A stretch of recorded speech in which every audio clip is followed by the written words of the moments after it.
Imagine you are a young and beautiful girl living in a quiet wooden village, lost somewhere in the depths of Central Asia. All around you is tranquility and the eternal whisper of the steppe wind. This is the world you know, love, and believe will exist forever. And suddenly, a sound, not just a noise, but a low, growing hum that makes the ground beneath your feet vibrate. You raise your eyes to the horizon. There, at the edge of the earth, a dark line appears, spreading across the steppe like a flock of crows. It's not just an army. It's thousands of horses and riders, moving as one continuous, relentless force. In an hour, everything you know will be destroyed, and your life will forever become someone else's. The name of this force is Genghis Khan. We remember Genghis Khan as the founder of the largest continental empire in human history, a strategic genius who united the Mongol tribes and extended his power across Eurasia. It was a force that not only destroyed, but also built. Under its rule, technologies such as paper, gunpowder, and the compass spread. But behind the legend of the Great Khan lies a dark reality that historians have been trying to comprehend for decades. What we are exploring now is based on Persian chronicles, Chinese court records, and archaeological evidence. These were not random atrocities or cultural misunderstandings. It was a system of terror that used sexual exploitation as a strategic weapon that was more effective than any siege tower. The imperial approach to aggression was one of the most systematic examples of armed violence in world history. Genghis Khan's military machine operated with terrifying efficiency, and its primary tool was not a sword, but an ultimatum. When the Khan's forces approached a city, they always sent messengers offering terms. The message was always the same, either complete submission with minimal damage or total destruction.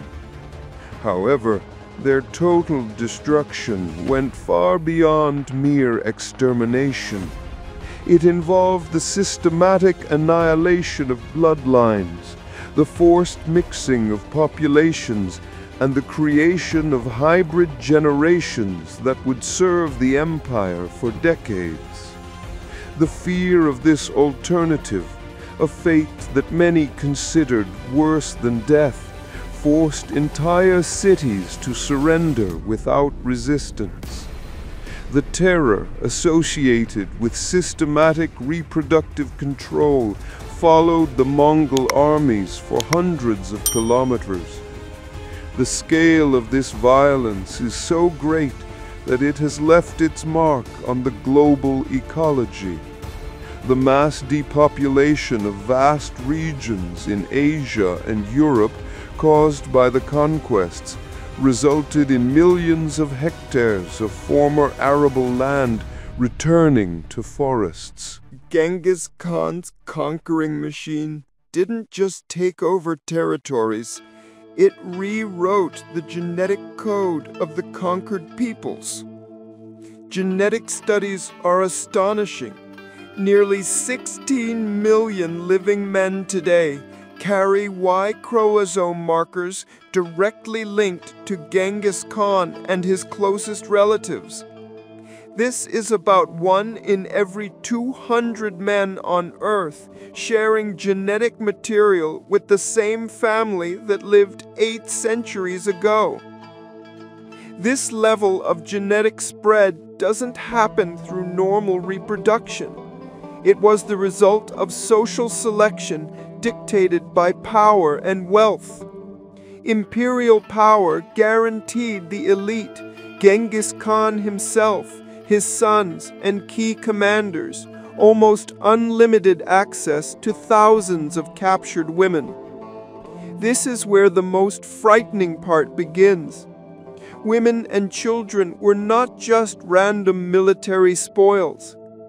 They were a strategic resource that was cataloged, distributed, and used in accordance with carefully considered objectives. The intelligence network identified in advance the most beautiful women, the most distinguished families, and what they considered to be the most genetically valuable pedigrees. When cities fell, commanders divided the population into categories based on age, beauty, and presumed genetic value. The most attractive women were distributed among high-ranking officers and ultimately ended up in the harems of the Khan himself and his direct descendants. This system operated with bureaucratic precision. Administrators kept detailed records: which warriors had used a woman, when she gave birth, and what happened to her children. Beautiful captive women commanded enormous prices in trade markets throughout Asia.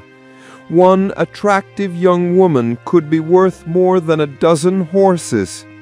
The empire created an entire economy where human sexuality was a source of wealth necessary for further expansion. Sexual exploitation was also used as a means of military reward. Soldiers were promised access to the best captured women as payment for their loyalty and effectiveness in battle. This created a competitive system where violence became a marker of military achievement. The most successful warriors were given first choice from each batch, and the distribution system operated with the precision of a modern corporation. The Khan's warriors made no secret of these practices and were not ashamed of them. Their own chronicles proudly document the accounting and distribution of human beings, just like any other form of military spoils. Children born into this system faced a predetermined fate.